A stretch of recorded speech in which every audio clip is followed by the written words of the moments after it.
Hoye! Watoto hoye! Walimu hoye! Wazazi hoye! Asanteni sana. Ninaona ndoto ati nimerudi Kibra. Nina furaha tele kuona hapa, fika hapa katika hii shule na kuona watoto wanasoma hapa na kuona vile vile wazazi wako hapa na walimu. Shukrani sana. Maana huyu rafiki yangu huyu Jamaldin, huyu mzee Jamaldin, tumetoka naye mbali sana. Simama Jamaldin. Huyu ni mzee wa Kibra hapa tangu zamani, chuma wa zamani wa Kibra. Tena amebaki imara, hajatingizika. Wengine wanatingizika lakini amebaki imara. Shukran sana. Thank you. Now this school has got a history. Once upon a time, I happened to have been a member of parliament for this constituency. In one of my regular tours around, I found a school on the other side of the railway line. Just the other side of the railway line, there's another bridge. And the children were learning there. That's where this school was. And it was raining. It was raining on the children. That's when we decided that we should look for another place for these children. And then when I came across this other side, this was an abandoned site. They had started a project here for the disabled people, which had not been completed. So it became a dumping ground. People were dumping rubbish here. And I decided to take over this project. When I took over the project, I brought in an architect, the late Mr. Haban Singh. We looked at the structure there. We said that structure was completely unsalvageable. So that structure would have to be demolished. Then that same Mr. Haban Singh did a design of that structure you see out here.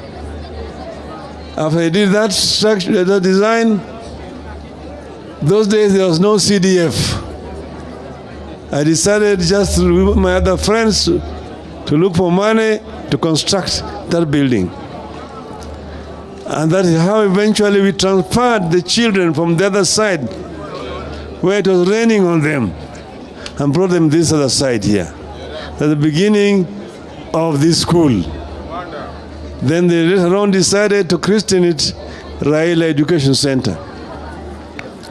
My daughter Rosemary, who was here, who was just left, has been very, very instrumental in working to ensure that this school actually is constructed. Him, her, and Mr. Keta. Where's Mr. Keta? I'm told Keta's already gone. Keta and Rosemary, the twin, are the ones who are working here in this school because I was myself a member of parliament.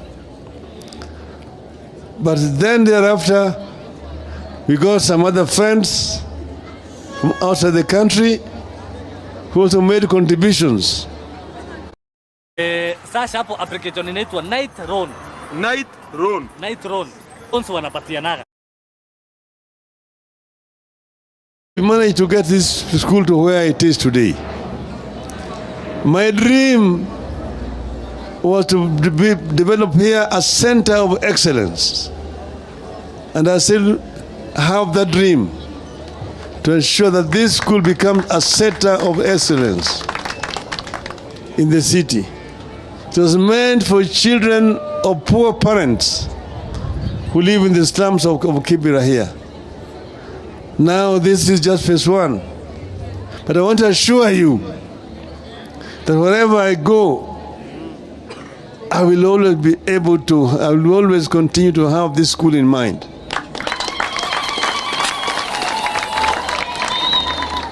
In future, we may acquire lands elsewhere to actually expand this school so that we can be able to meet the demands of the community that live here in Kibra. And it will continue to remain a school for children of the poor. The poor. That is how it was conceived, and that is how we want it to remain. Because you know that the rich can take care of themselves. The poor need to be assisted. And this we will continue to do. Sasa mimi nafurahi sana mwalimu headmaster. Since we brought him to this school here. Kakuja karibu. Amejaribu sana.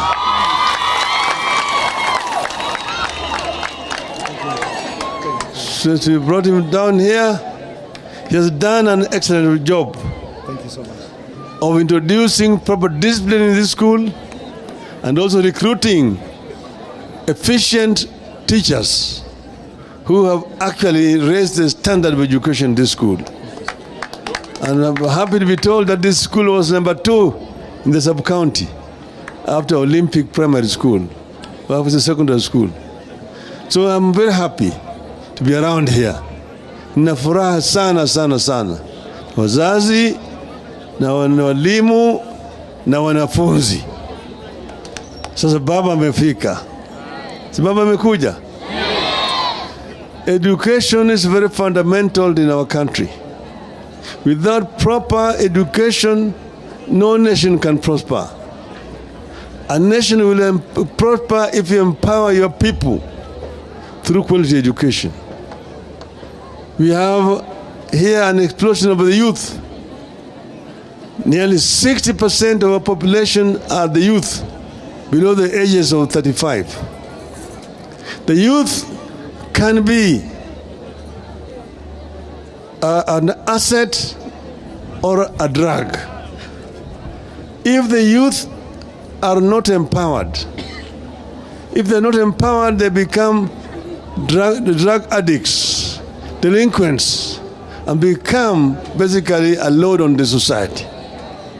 If they are empowered properly with quality education, then they become the engine for wealth creation in the country. And that's the reason why we must ensure, all the time strive to ensure that our children get proper education. This is a challenge to the present government. A challenge to the present government. It's very unfortunate that even today you still have the problems, things like reputation, it's a problem.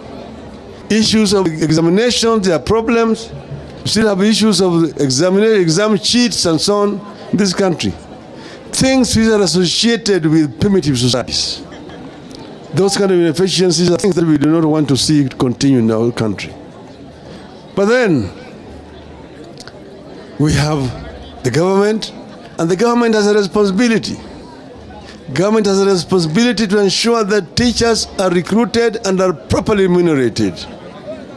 Government has a responsibility to ensure that you have proper tuition blocks, there's proper provision for tuition blocks in all our schools. The government has a responsibility to ensure that our children are properly fed in schools so that the children do not starve. These are some of the challenges facing the government. But now today, I'm happy to be here. Today, we are going to do a groundbreaking. I've already done groundbreaking for a new construction of this new tuition block here in the school. And as the MP has said, the construction work is going to start next month. I will be coming to supervise the construction to ensure that it is completed. So mimi nina furaha sana. Mimi siwezi kusema mambo mengi zaidi. Watu wamesikia mimi nataka kwenda kuwa rais wa Afrika nini?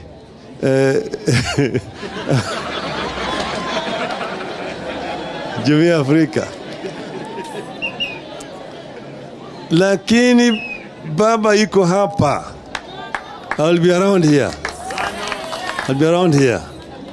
I'm not going to be away. I will continue to ensure that things are working in my own country. I will work for the continent of Africa, but at the same time work for Kenya. I can be able to scale the stairs and chew the gum at the same time. Kwa hivyo watu ambao wanasema ati baba anatoka, siji baba nani, wanahangaika, anasema ngoo, baba yuko tu hapa. Na wakati ikifika, mkinitaka baba, na mkiniita, nitaitika. So walisema, zamani tulikuwa tunaimba nikiitwa nitaitika, nikiitwa nitaitika, nikiitwa nitaitika, kutumikia wana Kenya, oh, kutumikia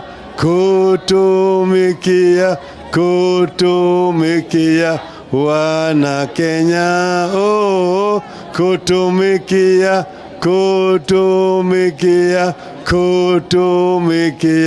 wana Kenya.